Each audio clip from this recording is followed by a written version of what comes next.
It's time for episode 70 of Career Growth Made Easy. Today we're talking about how mentors can help you grow. Join me.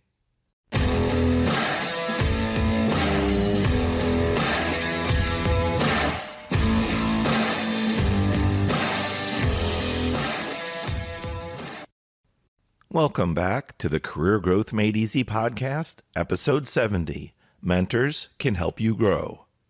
I'm your host, Craig Ansell. When you think about mentoring, what comes to mind? It could be a friend, it could be a colleague, heck, it could even be a long distance or virtual relationship for that matter. Mentoring usually takes on the form of one of three types. Traditional one-on-one mentoring, where you, the mentee, receive mentoring advice. It could be through a direct relationship or a program at your work or perhaps within your community. The second would be distance mentoring. That's where you have a relationship with one or more mentors, and again, it could be at different locations or virtually. And finally, there's group mentoring. This is where a single mentor provides education and information and guidance to a group of mentees of two or more. Now, you might say, whoa, Craig, I already have enough information. I already have enough on my plate. I do my job really well. That's awesome. But if you're interested in growth at some future point in your life, and hopefully you are, you might want to consider a mentor, or actually multiple mentors. Now, working with mentors can be challenging, but it's really rewarding as well. I've been on both sides. I've been a mentee, the one receiving the advice, guidance, or counseling, and I've also been on the other side and frequently am a mentor. Occasionally, when looking for a mentor, I may run into a situation where there's a dual benefit. We'll do co-mentoring. That's where I give, they receive, then they give, and I receive. It really works out well because even in a mentor-mentee relationship, believe it or not, if you're the mentee, you have something to give as well. Your different viewpoints, your different experience, and your different interpretations of knowledge and understanding of that knowledge can help play a role in others, especially if the mentors are senior to you. They're looking at things a certain way, things they've experienced, and it might be part of their wisdom, something that they're going to download or help you with. But they might not realize how you see things. So when they take the time to mentor you and you provide your viewpoints, it doesn't mean that your views are wrong. It just means that your views are different. Different views can help them understand the way you and others, potentially your peers on your team, are thinking, and it can potentially provide ways for mentors, managers, coaches, supervisors, or leaders to better communicate to their staff by understanding what you see from an individual, contributor, or working level class of position. Now, having a mentor-mentee relationship is a positive. It is not a sign of weakness, and it is not a negative mark against you or your work record for that matter. In fact, it's the exact opposite, especially if you are the one to go and seek out a mentor. Now, if your company doesn't support mentor-mentee relationships, you can look elsewhere. In your community, potentially if you support or go to church, you could reach out there. Also, there might be some support groups that meet at a local library, even virtually. You could check online and see what's going on there. You could look at things or areas that you're struggling with or you wish you had more information on. If there's particular areas in your life that cause you strong anxiety or fear, maybe you're just uncomfortable, say, with public speaking, or you know that you're not really good at giving presentations, and you're required to do so on a weekly or monthly basis, you might want to reach out to someone in that area and ask, hey, I noticed that you're really strong in these areas. I am not as comfortable as you are speaking in public or presenting, even if it's in front of a computer and I'm hiding behind my monitor and microphone. I know there's potentially several people, even dozens of people watching me on the other side, and I'm so worried about how I'm going to communicate, so worried about how my message is going to come across. So in situations like that, you can look for others that have a particular strength or a skill that you want to acquire. It might be an area you've recognized as one of your weaknesses. And by the way, when we talk about strengths and weaknesses, everybody has a particular set of strengths, and everybody has at least one weakness. No, you may not be proud of it, and neither am I, knowing some of our strengths and weaknesses, but you always have some of each. Why am I focusing on that for a brief moment? Because when it comes to resumes and cover letters, you need to know your strengths and weaknesses. And if that resume and cover letter gets you an interview, you need to be prepared to speak on your strengths and weaknesses. Those are some of the key questions that are asked during interviews.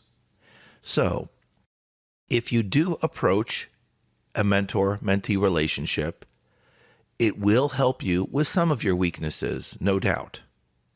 However, once that weakness is improved, and so now it's not as big a challenge for you as it was before, you can use that to your advantage and put that down on your performance reviews, when you have discussions with your management or leadership, and even track it personally to see that you now do a better job at, let's say, presenting.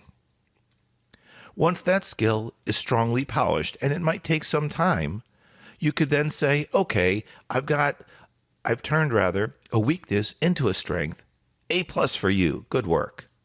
However, there's likely another weakness or two lurking out there, and you should reevaluate rather than rest comfortably knowing that you polished up your single weakness. That is true. It's true it's an accomplishment, but there's something else out there lurking. And if you can't figure it out, ask a friend, family member, or colleague, what would you say an area that I have for improvement would be? That might surprise you what they say, but be open and honest when you're ready to receive that feedback. That way you can jot it down. Since you've asked a question, you might find that they reply with, hey Craig, I noticed that you don't do the greatest job when speaking, or you have a lot of stutter or stumble words such as or ah when you get around large groups of people. You use a lot of filler words.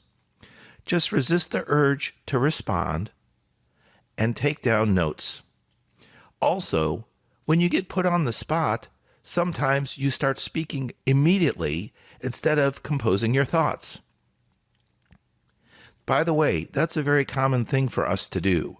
The minute that we're put on the spot with a question, or we interpret it as a potential accusation, we almost immediately go into fight or flight mode and rapidly and possibly loudly respond. That does show a defensive mechanism about us, and that's something that takes time to overcome.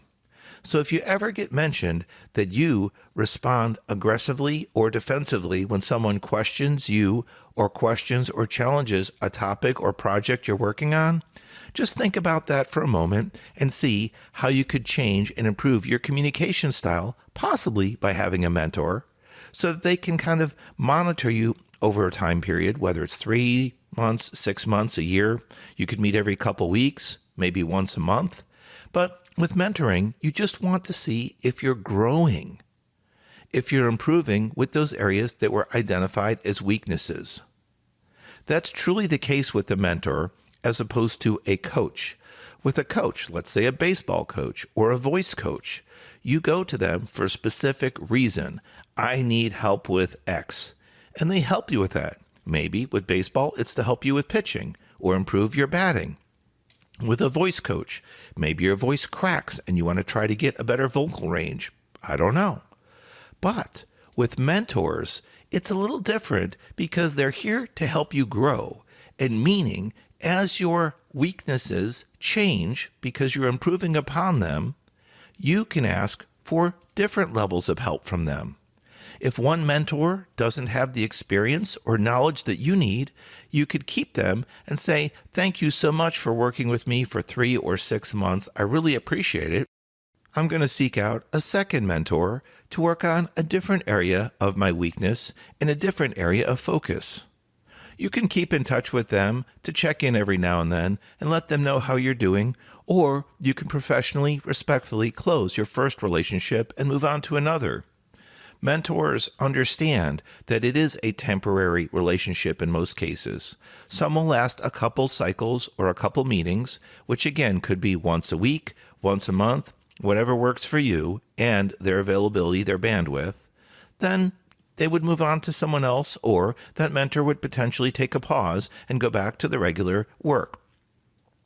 If you realize that something that you had been mentored on is now become a problem again, you've fallen back into a slump, or let's say that you had grown in confidence with presenting and public speaking, and then you realize that you were starting to fall back into your old ways, you might want to look at your notes before contacting the mentor that you had prior and ask yourself, do I have enough information here to re-steer myself, to get myself back on the tracks? Or is there something new that's cropped up in my life that's caused me a challenge with presenting? Maybe I should reach back out to my original mentor and ask them to reevaluate me. Them, knowing me as well as they do, will get me up to speed much faster than starting out with a new relationship. So, with today's episode, Mentors Help You Grow, it's to give you an idea of areas that you could grow in. Now, I've talked about strengths and I've talked about weaknesses, focusing mostly on weaknesses. There's another area that you can look at as well, and it comes from the SWOT acronym. No, not the police SWAT, SWOT. The S stands for strengths, the W for weaknesses, O is for opportunity, and T is for threat. That's SWOT. So, with regards to mentoring, you can focus on the O for opportunities. If there's an upcoming position, a potential promotion position looming for someone, and you're interested in applying because you know, let's say a colleague is retiring, or the size of your company or your team is growing, and they're likely to post a supervisor or a managerial position, you can start to prepare for that in advance. And a mentor could be a great way to help you with that. The O part, opportunity, comes from you looking around, being cognizant, and being aware of what's going on in your life personally and professionally. A lot of what we talk about on Career Growth Made Easy does talk about your professional work life, but it also handles your personal side as well, because a lot of what you can do to grow personally also supports you professionally, especially when it comes to stronger communication, such as stronger speaking and stronger listening skills. So keep an eye out for your strengths, keep an eye out for your weaknesses, maybe monitor them, or put a little grading scale together, something personal and private for you, just to see how you're doing. And keep an eye out for those opportunities. They don't have to be posted opportunities such as open positions or chances for advancement that are listed on your job board or with human resources. It could be from attending group meetings, team meetings, or word of mouth at the water cooler at the coffee machine. Just keep an ear open, keep an eye out. You never know what opportunities are looming. And if you have a mentor, you could use that mentor to your advantage by having them help you grow. Now, the final piece of SWOT is T, threat. It's not used as much. However, when you think about opportunities, as we just discussed, such as potential supervisory position, managerial role that might be opening up due to retirement, due to your team's growth, something of that nature, it's likely others are going to apply as well. If you were to make up a list of other people that were going to apply, make that list up in your head. I think Bob and Joe and Janet are going to apply and be competition against me. That would be what are considered threats. With that said, you can also use a mentor to help you with threats. You could list down the areas that you feel those three people have strengths and weaknesses in, and you could evaluate yourself against them, kind of like a mock pre-interview. With that said, you might think, well, I've strongly grown with my communication and presenting skills, so I feel very comfortable against all three of them. However, in this particular area, I know that I'm weak. Maybe it's team leadership. Maybe it's being a visionary. If I were put in charge of a group of people, I might get asked during the interview, what do you see, Craig, for the future of this company or for our team? What is your forward-thinking vision if you are put in a position of supervisory capacity or as a manager? You need to be prepared for those types of questions if you're moving into a potential role for leadership. If you quite honestly can't answer that question now during this podcast, you're not likely to do well if given the chance in an interview. You may mumble, stumble, may even get that deer in the headlights, big eye look, and just pause indefinitely. Mentors can help you with that if you realize that could be an area of weakness for you. And again, the way you figure that out is evaluating your threats when it comes to potential promotions, pay raises, open positions that are going to be posted or likely to be posted in the future. Evaluate your competition. If you don't know your competition well, just make up a few. Person A, B, and C. Well, this person's strong in this area and weak in this. This person's strengths are here, here, and here. They might have a weakness here. Or just list all their strengths. If you don't feel that your strengths align with or exceed over theirs, that basically gives you areas to work on, what we could call your weaknesses or your least strengths. The point here is to always be working on something. You can polish your strengths so that they shine just a little better, but I would rather focus on significantly improving your weaknesses. Then when opportunities do come along, you're prepared to apply for them. And finally, with additional preparation with those opportunities comes your evaluation of threats.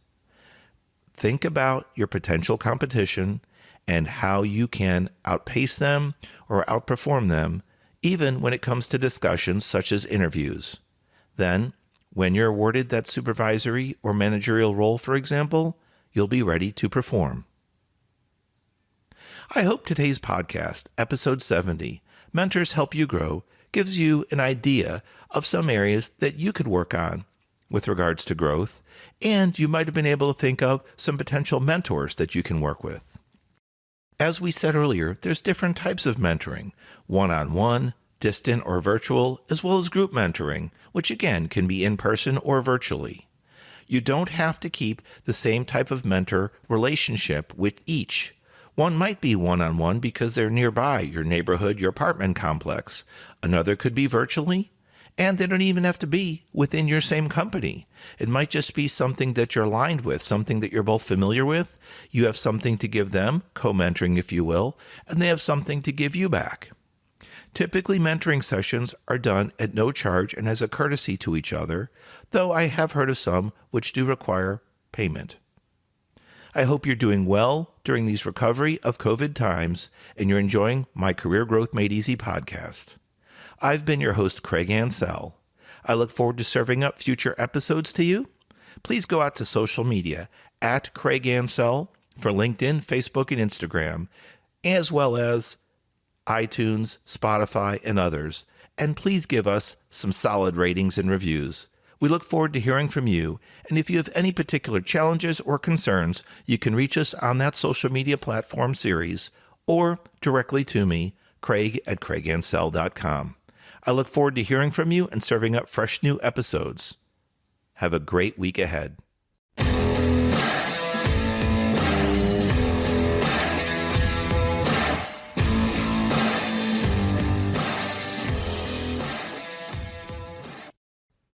Thanks for watching. If you've enjoyed this episode, be sure to subscribe to our channel. New episodes every Monday. In the meantime, why don't you follow us on social media at Craig Ansell on Facebook, LinkedIn, and Instagram. To book a coaching appointment, download our free guides, or join our email list, check out the links in the description below.